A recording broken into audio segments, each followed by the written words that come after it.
संजय राऊत सकाळी उठल्यानंतरच त्याने संशयाला सुरुवात खरी होती.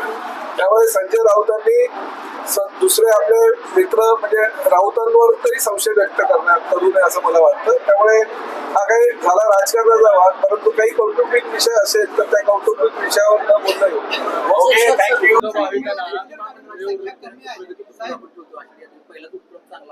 थँक्यू. नाही बघा, शेवटी आमचे कर्मचारी आहेत, अधिकारी आहेत, दिवस रात्र मेहनत करत असतात, परिश्रम घेत असतात, लाखो प्रमाणामध्ये येणाऱ्या भाविकांची काळजी घेत असतात, एवढ्या मोठ्या प्रमाणात भक्तगण येत असतात, त्यांना सुविधा देण्यासाठी प्रयत्न करत असतात. आणि त्यामुळे 24 तास काम करणारा आमचा कर्मचारी, आमचा अधिकारी, त्याचं कुठे मूल्यमापन व्हायला पाहिजे. आमचे कर्मचारी आणि अधिकारी आहे म्हणून त्यांच्याकडनं राबून घ्यायचा आणि त्यांचा चांगल्या गोष्टीचा कधी विचार करायचा नाही, हे पण योग्य नाही.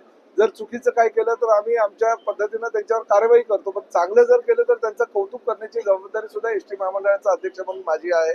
आणि त्यामुळे मी एमडीना सांगितलेलं आहे की जी काही ह्या काळामध्ये अतिशय चांगली सेवा करतील, कारण ही शेवटी सर्वसामान्य जनतेची सेवा आहे. ती जनतेची सेवा करत असताना चांगली कामं करणाऱ्या अधिकारी आणि कर्मचाऱ्यांचा गौरव करण्याची भूमिका आम्ही घेतलेली आहे. आणि एक विशेष कार्यक्रम जो आमचा असतो त्या कार्यक्रमाच्या माध्यमातून त्यांचा सन्मान करण्यात येईल आणि त्यांचा जे काही कामगिरी त्यांनी केलेली आहे त्याचा योग्य तो त्यांनी जबाबदारी जी पार पाडलेली आहे त्याची खबरदारी घेऊन आणि त्यांच्या कामाचं मूल्यमापन करून त्यांचा योग्य तो सन्मान करण्यात येईल.